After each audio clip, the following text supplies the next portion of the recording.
Welcome to English and Haitian course by Jude Angus.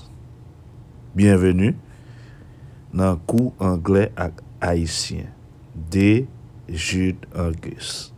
Lesson 27. Leson 27.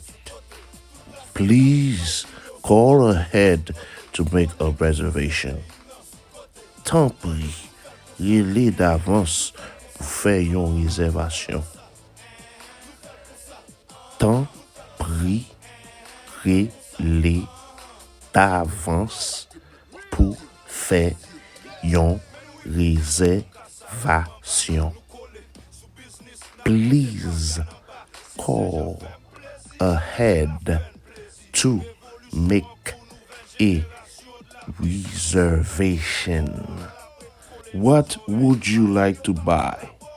Qui ça ou ta remè acheter? Qui ça ou ta remè acheter? What would you like to buy? This is too expensive. Ça trop cher.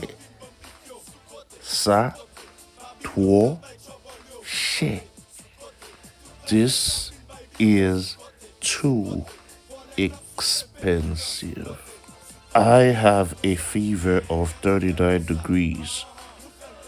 Moi gen yon fièvre 39 degrés.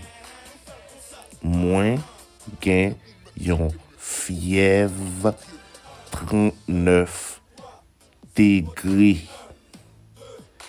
I have a fever of 39 degrees.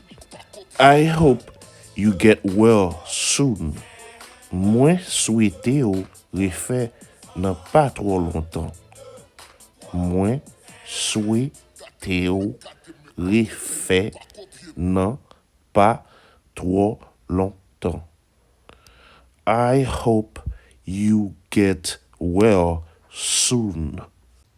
Please subscribe and like this video. Donc oui, abonnez et puis like vidéo.